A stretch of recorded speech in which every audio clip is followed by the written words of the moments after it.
안녕하세요. 가구박사 유박사입니다. 정말 오랜만에 오늘 영상을 촬영하게 되는데, 이번 영상에서 보여드리려고 하는 것은 나에게 맞는 의자는 어떤 것인지 선택하기 매우 어려우시죠. 모든 브랜드들마다 우리 의자가 제일 좋다라고 이야기하는데, 사실 제일 좋은 것은 내가 어떤 환경에 처해져 있고 나의 신체 사이즈는 어떤지, 또 나의 작업 방법은 어떠한지, 그리고 내가 사용하고 있는 책상에 따라서 의자의 형태가 달라져야 해요. 예를 들면 이렇게 평평한 책상이라고 하면 등받이를 아무리 뒤로 높이고 해도 이 책상을 사용할 수 없게 되기 때문에 이 등받이가 뒤로 넘어가는 기능들이 잠깐 쉬려고 할 때만 쓰이지 실질적으로는 무용지물이나 다름없습니다. 그렇다면 이렇게 평평하게 써야 되는 책상에서 우리가 이렇게 뒤로 넘어가서 작업을 하기가 어렵죠. 모든 의자들은 이 앞부분이 뒷부분보다 살짝 높게 되어 있습니다. 그래야 몸이 뒤로 안착이 되기 때문에. 그런데 그렇다면 평평한 책상에서 내 몸이 이렇게 굽어지게 된다면 한번 보시죠. 필기를 하기 위해서는 이만큼 기울여야 돼요. 높이에 맞췄을 때 앞부분이 높기 때문에 내가 몸을 앞으로 숙이게 되면 바로 이 복부 부분이 배가 이렇게 접히게 되고 늘리게 되고 목도 앞으로 쏠리게 되는 거죠.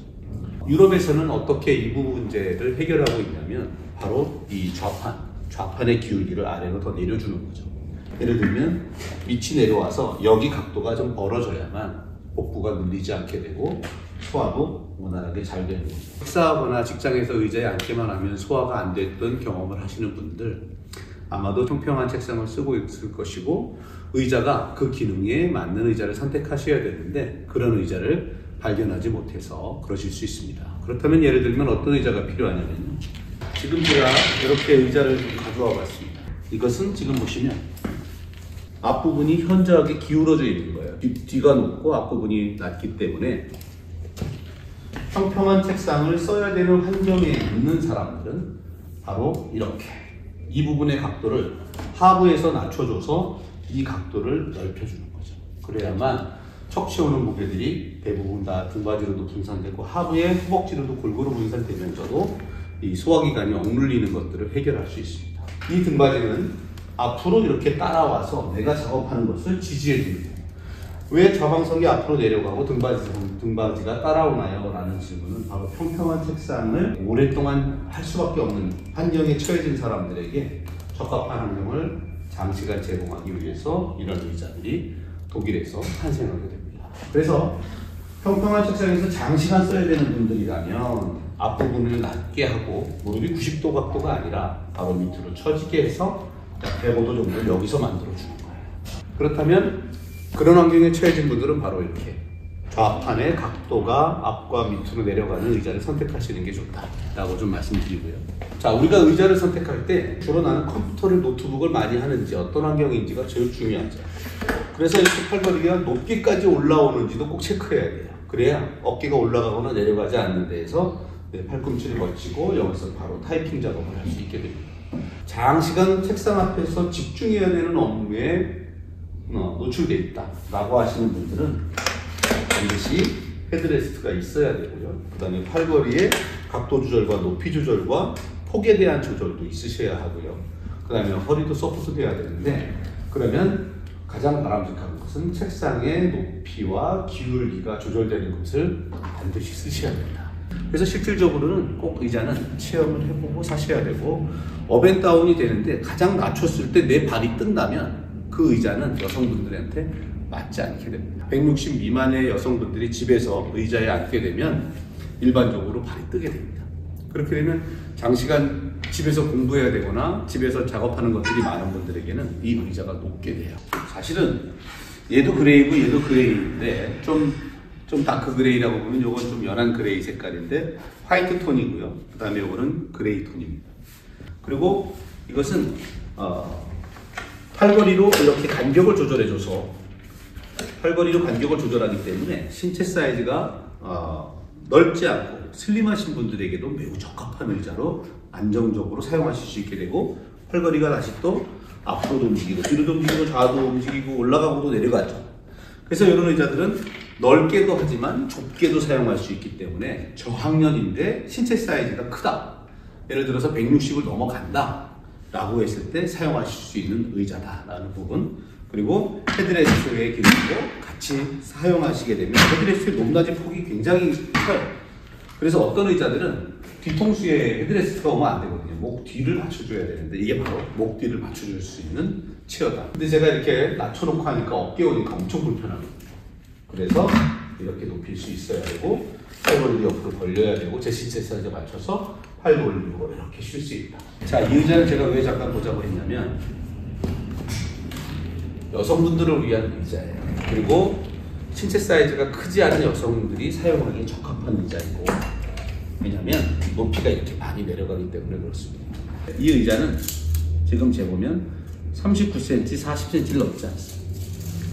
그러면 좀 전에 일반 성인들을 대상으로 하는 높이, 최저 높이는 보시면 이렇게 여기 평평한 데를 하면 43 정도 된다고 보면 3cm 정도 되는데, 의자 좌방석의 1cm 높이는 키 5cm에 나옵니다. 그러니까 일반적으로 160cm가 됐을 때 43이라는 높이를 앉는다면 얘는 145cm만 돼도 올바른 자세로 앉을 수 있는 의자의 높이를 제공해 준다는 거죠. 40kg 전후반의 몸무게를 가지신 성인들이라면 등으로 밀어내는 힘들이 약해요. 그래서 의자가 앞으로 사람을 밀어낼 수 있습니다. 그럴 때 필요한 것이 바로 이런 플렉서블 체어예요. 등받이가 밀어내는 힘을 마음껏 조절하는데 내 몸을 감싸주듯 받아주게 됩니다. 그래서 이렇게 슬라이딩이 되고 플렉서블 체어면서 울트라백을 채택한 의자들, CPA. 이 의자들은 여성 전용이다 라고 생각을 하셔도 됩니다. 물론 에르고믹스 체어도 여성 전용인데 시작하는 신체 사이즈가 달라요. 내가 160이 넘지 않으면 반드시 좌방석의 높이가 40cm 미만의 것을 선택하셔야만 올바른 자세로 앉을 수가 있게 돼요. 다음은 CP5 체어인데요. 워낙 오랫동안 많이 사랑받고 있는 제품인데, 이 CP5 체어는 저처럼 이렇게 좀 골반이 좀 이렇게 넓고 살집도 조금 있고 풍만한 체형을 가지신 분들한테 적합한 의자예요. 그러면서도 높이가 굉장히 많이 내려갑니다. 여기서도 보시면 동일하게 43 정도 됩니다. 43 정도면 키가 160 이상이 됐을 때만 이 의자가 사용이 가능하다라고 말씀을 드리고, 편안하게 좀 쉼이 필요할 때 쉴 수 있는 위치에 있는 분들, 지점장님이라든가 교수님이라든가 CEO라든가 이런 분들에게 좀 적합한 의자예요. 설명드렸듯이 컴퓨터를 장시간 써야 되는데 팔걸이에서 기대서 써야 되는 분들한테는 이런 의자를 추천하기보다는 아까 에르고노믹스 체어라든가 4D 기능을 갖고 있는 의자를 저희 컴포트 아이템 중에서 선택하시면 됩니다. 자, 그 다음에 이 의자는 비슷해 보이지만 디자인이 다르고 텐션이 다르고 그 다음에 좌판의 두께가 달라요. 뒤로 넘어가는 텐션을 오른쪽에서 조절할 수 있고요. 하부에 모든 조절 장치들을 다 놓습니다. 자, 등받이로 넘어가는 걸 조절할 거냐, 슬라이딩으로 좌방석의 깊이를 조절할 거냐. 좌방석의 깊이 조절이 안 되면 전혀 맞지 않는 의자를 사용할 수 있습니다. 평평한 책상에서 모니터 아무도 없이 이 의자를 쓰게 되면 소화기관이 억눌리게 되고 목에는 통증이 오게 되고 목 디스크와 두통의 현상이 계속 이어지게 됩니다. 그래서 이런 의자를 쓸 때는 반드시 높낮이가 조절되는 책상과 앞상판의 기울기가 조절되는 제품을 함께 사용하실 때 적합한 의자라는 거예요. 그래서 이런 의자가 있고, 자, 토르리 체어는 어떤 분에게 적합하느냐, 키가 마찬가지로 160을 넘어가셔야 돼요. 160을 넘으면서 키가 2m까지 육박하시는 분들이 사용하실 수 있는 유일한 의자예요. 토르리 체어는 왜 그러냐면 최고 큰 분들은 높이 올라와야 되는 거죠. 여기는 지금 약 58cm까지 올라옵니다. 2m 10cm까지 이 제품을 사용하실 수 있습니다.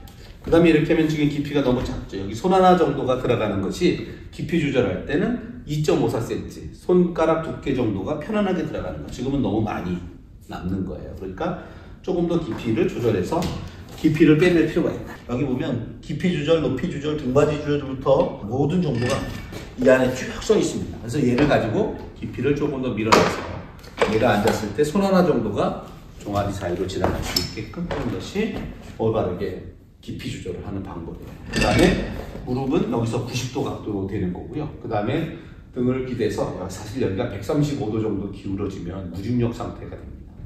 무중력 상태가 되면 매우 편안하다는 상태죠. 아주 편안한 상태인데 그 작업으로 고도에 집중을 하고 일할 수 있는 의자죠. 그래서 트루리 체어는 병원의 정형외과 의사분들이 가장 많이 사용하고 계시기도 하고 제일 많이 사랑하는 의자입니다.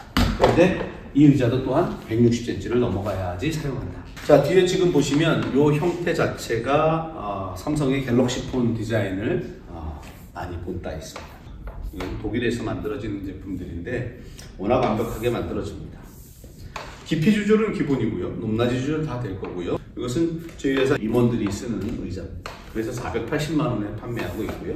그래서 컴퓨터 작업이 많은 분들이라면 아까 같이 팔걸이 기능들이 4D로 되는 것들을 사면 좋고 디자인과 재료, 재질에 대해서 중요하게 생각하시는 분들이 쓰는 의자입니다. 자, 그래서 지금 평평한 곳에서 보여드리는데요. 이제 왜 이런 것들이 어떻게 적용하는지에 대해서는 긴 비디오 책상을 통해서 보여드리겠습니다.